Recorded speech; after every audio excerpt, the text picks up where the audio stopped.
তুমি যতই নামি দামি বেসরকারি স্কুলে পড়ে নাও না কেন, সরকারি স্কুলই সরকারি স্কুল। তাই তুমি যদি সরকারি স্কুলে পড়েছো, গর্ব করে বলো সেটা। কারণ যাই করে নাও না কেন, সরকারি স্কুলে যেটা পাওয়া যায় সেটা বেসরকারি স্কুলে পড়া মানুষজন থোড়ি জানতে পারবে। কি পাওয়া যায়? এসি টেসি যায় না দেখা মডার্ন হওয়ার স্রোতে, আমরা স্কুলে পড়তে গেছি যাইনি জেনজি হতে। শহর জুড়ে পোস্টার নেই, তবু সবাই চেনে আমার স্কুল কি পয়সা দিয়ে থোড়ি স্টুডেন্ট কেনে।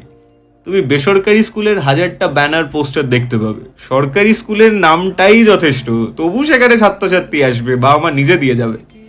ইউনিফর্মটা থাকলে ভালো, না থাকলেও চলে।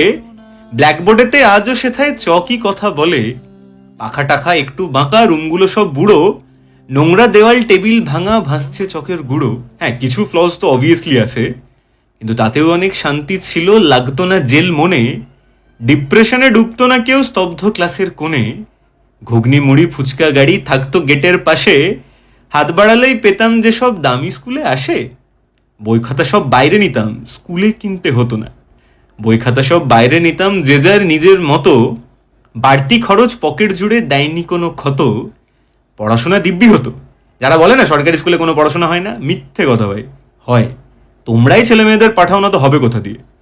পড়াশোনা দিব্যি হতো, শেখার ইচ্ছে চাই। তুমি শুধু মারলে ফাঁকি, স্কুল কি করবে ভাই?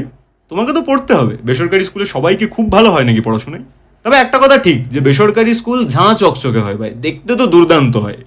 তোমার স্কুলের সবটা ভালো, সবটা ভীষণ দামি, কিন্তু আমার স্কুলে 210-এ পড়তে গেছি আমি। আমি সারা বছর পড়েছি মাত্র 210 টাকায়। এবার তুমি বলবে এটা ফ্লন্ট করার মতো কিছু জিনিস না, অবভিয়াসলি নয়। কিন্তু যাদের সামর্থ্য নেই তারা কি করবে? তারা কি বেসরকারি স্কুলের বাইরে গিয়ে বসে থাকবে? তাদের জন্য সরকারি স্কুল আছে। দেখো, এটা তো সত্যি কথা যে সরকারি স্কুলে পড়াশোনার সাথে সাথে একটা আলাদাই মজা হয়, যেটা হয়তো বেসরকারি স্কুলে হয় না। এটা আমি মনে করি। তুমি কি মনে করো কমেন্টে জানিও।